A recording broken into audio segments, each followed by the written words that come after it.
of all want to acknowledge the presence here of the new Chancellor of the National University of Ireland, Michael Murphy, and congratulate him on his appointment to that position by the voters of NUI. The second thing I want to do is to thank the returning officer here today and all of his staff, both NUI people and people who are brought in to assist NUI, for the remarkably efficient way in which this count has been carried on and completed.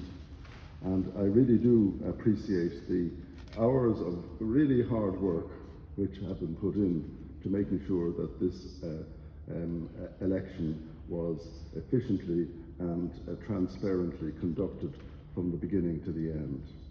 You know, I have lost 3 elections to Dáil Éireann as well as winning 3 elections to Dáil Éireann.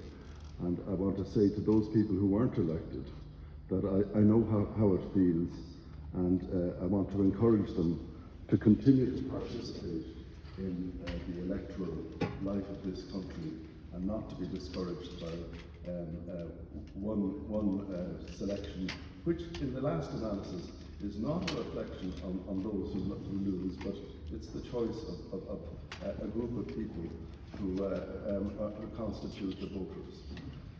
I also want to say this, you know, this is the last NUI election. And I just want to pay tribute not to those who are being elected on this occasion, but to the many, many really wonderful Democrats who have served as NUI senators in the past, who have transformed Irish politics in a modest way perhaps, but in a very important way. There are too many of them to mention, but I will say this about the university senators, both from Trinity and from NUI. They have brought different voices into our politics. Mary Robinson was condemned by the Archbishop of Dublin for attempting to move a bill to legalise contraception. David Norris for Trinity did amazing things in terms of changing public attitudes to the grossly unfair treatment of homosexuals in Ireland. And on many, many other issues, Fergal Quinn, many other senators have used their time in the Senate to improve the state, and that's what it's all about.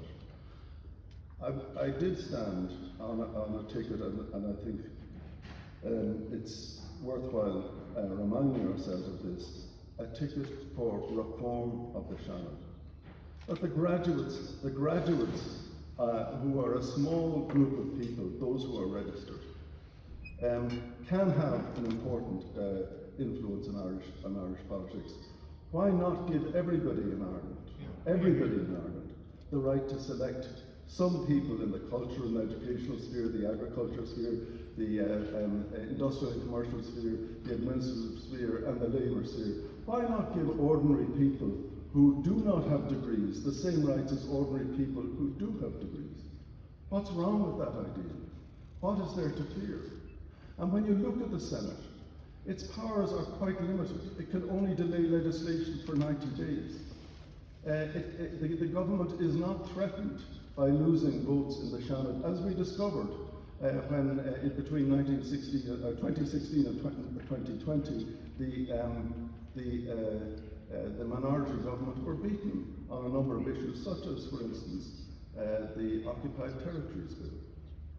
It's not the end of the world that a government loses a vote in Parliament.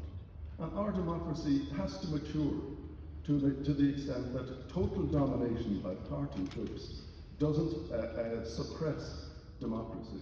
That it is possible to talk about decriminalising homosexuality or legalising contraception or things of that kind without the permission of a party whip, which might find it embarrassing or damaging to party interests to even give you the speaking time to advance those causes. It is, as I said, the last time that the present university allocation of seats will take place. And the new 6-seater constituency is going to be one which will, I think, produce quite different forms of representation. But I know that NUI have been given the task of organising the new register.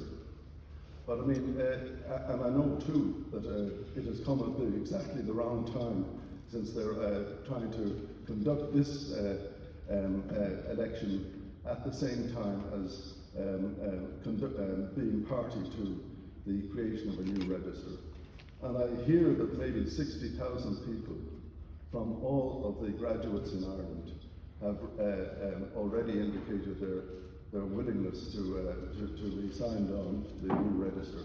Much more has to be done to encourage the million or 1.5 million graduates to take part. And I know that the next year is one in which NUI and the Electoral Commission are going to have to spend some time and some money on advertisements to draw to the attention of those who are disenfranchised because they did not know of the deadline for registering to vote if there was a Seanad election in the next 12 months.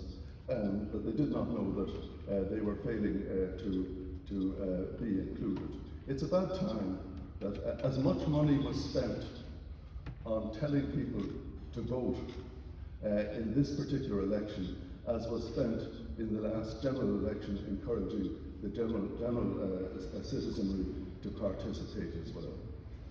I want to conclude by doing two things. I want to express my gratitude, particularly to the ever faithful, ever loyal Samantha Long, who has kept the independence in Éireann so well served for so long. Thank you, We Senator. owe you a huge debt of gratitude, and I particularly owe you a huge debt of gratitude.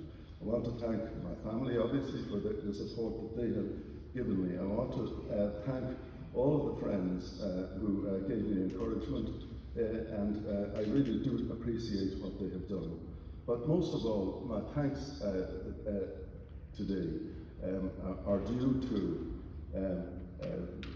the returning officer, Mr. O'Leary, and his staff. They are the people who deserve our deep gratitude for doing a good job in an efficient way.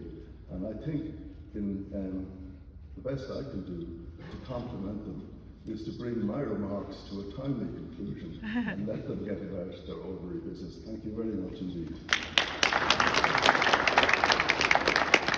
Well done.